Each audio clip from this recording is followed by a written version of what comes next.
ప్రభుత్వ సంక్షేమ గురుకులాలు వసతి గృహాల విద్యార్థుల ఆత్మహత్యలకు నిరసనగా బీఎస్సీ ఆధ్వర్యంలో మహాధర్నా. రాష్ట్ర వ్యాప్తంగా ప్రజలు ప్రభుత్వ general, BC, SC, ST, minority సంక్షేమ గురుకులాలు వసతి గృహాల్లో విద్యార్థుల వరుస ఆత్మహత్యలకు నిరసనగా బహుజన్ సమాజ్ పార్టీ అధ్యక్షులు doctor RS Praveen Masab tank లోని సంక్షేమ భవన్ ఎదుట శాంతియుతంగా మహాధర్నా నిర్వహించారు.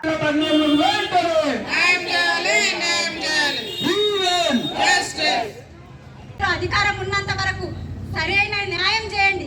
ఇప్పుడు వచ్చినటువంటి ముఖ్యమంత్రి గారు కూడా మేము అడుగుతున్నామండి, మీరు వచ్చి కూర్చున్నారు ధర్నాలు, ఎందుకు కూర్చున్నారు? ఆ రోజు ఇదే న్యాయము, ఇదే ప్రజలకు కావాలని కూర్చున్నారు. ఈ రోజు కూడా మేము అడుగుతున్నాం ముఖ్యమంత్రి గారిని, మా తల్లిదండ్రులకు న్యాయం చేయండి. బెస్ట్ ఛార్జెస్ కూడా ఇవ్వలేని పరిస్థితిలో ఉన్నాయి గురుకులాలు.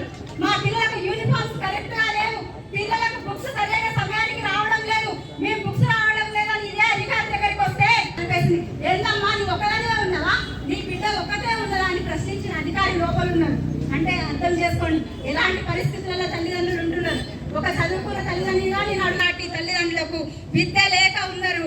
వాళ్ళు ఏమైపోతున్నారంటే అదిగో అట్లా కూర్చొని ఎప్పుడు ఎవరు మాకు సహాయం చేస్తారా, ఏ అధికారి నాయకునిగా మా కోసం వచ్చినటువంటి వాళ్ళు ఉన్నారని వేచి చూస్తున్నారు. కాబట్టి దయచేసి ప్రభుత్వము తొందరగా స్పందించి ఆ బాధిత కుటుంబాలకు ఎస్క్రేషియా కానీ, ఉద్యోగ అవకాశం కానీ, లేదంటే వారికి ఇంటి స్థలం